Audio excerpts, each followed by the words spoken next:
অনেক দিন হয়ে গেল ভিডিও আপলোড করা হয়নি। আজকের শৈশব দিনের কথা মনে পড়ে যাচ্ছে। এই দেখুন, দেখতে পাচ্ছেন আমার চারিপাশটা, দেখুন চারিপাশটা দেখছেন। এখন বাজে 6:30 বাজে, আর ভাবছিলাম এত তাড়াতাড়ি ঘুম থেকে উঠবো না, তাই ভাবলাম এত একটা সৌন্দর্য, তাই এই জিনিসটাকে আমাকে উপভোগ করতে হবে। তাই বাড়ি থেকে লেট না করে ঘুম থেকে তাড়াতাড়ি বেরো পড়লাম। তাই জীবনে আপনি যে খুশি থাকতে চান না, তবে এইসব এদেরকে ভালোবাসুন, এদেরকে ভালোবাসে যান, প্রাকৃতিককে ভালোবেসে যান। এরা সারা জীবন আপনাকে দিয়ে যাবে। এদের ভালোবাসা নিঃস্বার্থ, মানে এদের ভালোবাসাতে কোনো স্বার্থ নেই, স্বার্থহীন তোমাদেরকে ভালোবেসে যাবে। পৃথিবীতে সমস্ত ভালোবাসাকে হার মানাবে, এবং মা বাবা ছাড়া এই ভালোবাসা শুধু খালি দিতে জানে, কোনোদিন নিতে জানে না। তাই ভালোবাসতে হলে এদেরকে ভালোবাসুন। দেখছেন কত সুন্দর প্রাকৃতি, এদেরকে সারা জীবন ভালোবেসে জানে। এনারা তোমাকে খুশি রাখবে, সারাক্ষণ মাইন্ড ভালো রাখবে, সব দিক থেকে তুমি ঠিকভাবে চলতে পারবে। তাই ভালোবাসতে হলে এদেরকে ভালোবাসুক। তাদেরকে ভালোবাসতে যান না যারা সবসময় তোমাকে ডিপ্রেশনে রাখবে। কেন তাদেরকে ভালোবাসতে যাবে যেখানে চা পাওয়া থাকে? আপনি কিছু দিলেন তবে আপনাকে ভালোবাসবে, না হয়তো ভালোবাসবে না ওনারা। তা তাদের কাছ থেকে অনেকটা বিরত থাকুন। গ্রামের সৌন্দর্যের জন্য গ্রাম এতটা পপুলার মানুষের কাছে, সবার কাছে নাকি সেটা আমি জানি না, আমার কাছে এতটা পপুলার ভাবি আমি। বেশিরভাগ মানুষের কাছে এটা গ্রাম অনেক পপুলার। তো গ্রামে ঝোপঝাপ, এই যে সকাল টাইমে, এই যে এটা যে শীতকাল, হ্যাঁ, এই টাইমটা যে এই শিশির কোনা গাছে গাছে, তাছাড়া মানে একটা সৌন্দর্য একটা ব্যাপার আমার ফুটেছে, দেখতে পাচ্ছেন কতটা সুন্দর, আর আমি কতটা ফিল করতে পারছি নিজে থেকে, কতটা আনন্দিত। তো এইসব সৌন্দর্যের জন্য গ্রামে এত সৌন্দর্য থাকার পরেও গ্রামে থাকা উচিত না, সামর্থ্য থাকলে। কারণ গ্রামের বেশিরভাগ মানুষ এতটাই টক্সিস আপনি বুঝে উঠতে পারবে না, বা আপনাকে আমি বলে বুঝাতে পারবো না, এতটা টক্সিস। কারণ এই জিনিসটা এতটাই মানে আপনাকে ভিতর থেকে মেরে দেবে। তা কিছু কথা আছে যে কিছু ব্যথা আছে যে আপনাকে বলে বোঝানো যাবে না, সেই ধরনের গ্রামের টক্সিসিটা এতটাই বেশি আর এতটা প্রভাবিত। আপনার জীবন থেকে, মানে জন্ম থেকে একদম মরা পর্যন্ত ওনারা সব কিছু বলে দিতে পারে।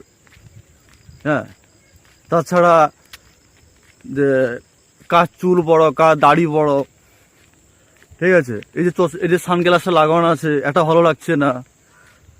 তাছাড়া আপনি গ্রামের মানুষের সাথে মিশলে দোষ, আর নাম মিশলেও দোষ। আপনি কথা বললে লোক বলবে আপনাকে যে এ পাগল, আর কম কথা বলবে যে স্বার্থপর, গ্যাভিটে থাকে।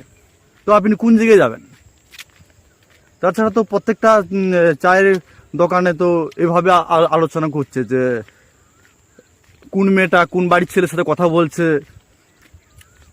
কার বাড়ির বউ হচ্ছে, কথা মানে বাচ্চা হচ্ছে না, ওই ছেলেটা এখন ওর বাবার হোটেলে বসে বসে খাচ্ছে, ওর মতন ছেলেরা বিদেশে গিয়ে টাকা ইনকাম করছে, ও এখনো বেকার ঘরে ঘুরছে।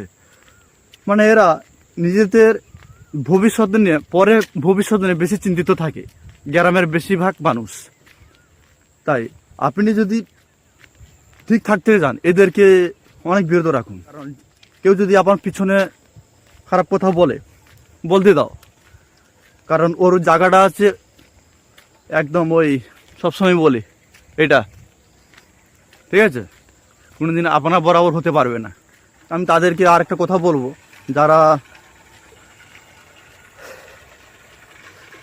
যারা অন্যের কথা শুনে নিজের সারাটা দিন মন খারাপ করে দেয়। নিজের এত সৌন্দর্য, এত প্রাকৃতিক একটা পরিবেশ উপভোগ না করে তার কথা সারাক্ষণ ভাবতে থাকে। কেউ ধরো আপনাকে কিছু একটা কথা বলে দিয়েছে, ওই কথা নিয়ে সারাক্ষণ ভাবতে থাকি। আরে কেন ভাই, আপনি ওর কথা শুনে আপনি কেন হট হবেন? আমি এই বিষয় নিয়ে আমি আগেও অনেক ভিডিও বানিয়েছি, আপনি চাইলেও ওইটা দেখে আসতে পারেন। আপনি কেন ওনার কথা শুনে প্রভাবিত হয়ে যাবেন? উনি যখন ভালো কথা বলে, ওনার ভালো কথা আপনি কি প্রভাবিত হন না? তখনই আপনার মনে একটা সন্দেহজনক চলে আসে, কি ও আমার নামে তারিফ করছে না আমার নামে বুড়া করছে, সেটা আপনি বারবার ভাবছেন। আর যখন মানুষ আপনার নামে খারাপ কথা বলবে, যখন আপনি শুনছেন অন্য কারো কাছ থেকে, তখনই আপনার ইগোটা হট হয়ে গেল। এই ইগোটা আপনার হট হবে কেন? যখন আপনাকে মানুষ ভালো বলছে, তখন আপনি মানে দোমনা হয়ে আছেন যে এ আমাকে ভালোবাসছে না আমাকে ইগনোর করছে। ঠিক আছে, সেখানে আপনার অনেক কিছু ভাবনা চিন্তা আছে। তা কেউ যদি আপনাকে ইগনোর করে, কেউ যদি আপনাকে খারাপ কথা বলে, পিছনে বলে, আপনি অন্য কারো কথা শুনে কান ভারী করে ফেলছেন, তাহলে আপনি তার কথা মাথা খারাপ করবেন কেন? বা আপনার সৌন্দর্য সময়গুলো আপনি তার কথা দ্বিধা বিরোধী হবেন কেন? বা কি দরকার ভাই? কারণ সে তার জেগে থাকবে, আপনার জায়গায় কোনো নিতে পারবে না। পিছনে তারাই হচ্ছে কথা বলে, হ্যাঁ, যাদের কোনো যোগ্যতা নেই, যাদের কোনো এডুকেশন নেই, ঠিক আছে, তারাই কথা বলে। আপনি একটু খেয়াল করে দেখুন না, আপনি একটু ইতিহাসের দিকে খেয়াল করে দেখুন।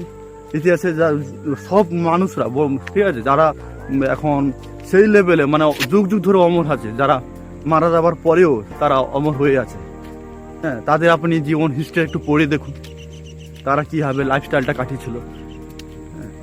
তাই আপনাকে যদি খুশি থাকতে গেলে এই পরিবেশে, তবে আপনাকে নিজের মতন করে চলতে হবে। কে কি ভাবলো ভাই, ও ভাই দূর কি বাদ ভাই, ওসব ছোড় দো ভাই। হ্যাঁ, তাই এই লাইফটা হচ্ছে নিজের লাইফ, নিজেকে বাঁচতে হবে। অন্য কথায় তো আপনি চলতে পারবেন না। তাই আপনার লাইফ আপনাকে দেখতে হবে।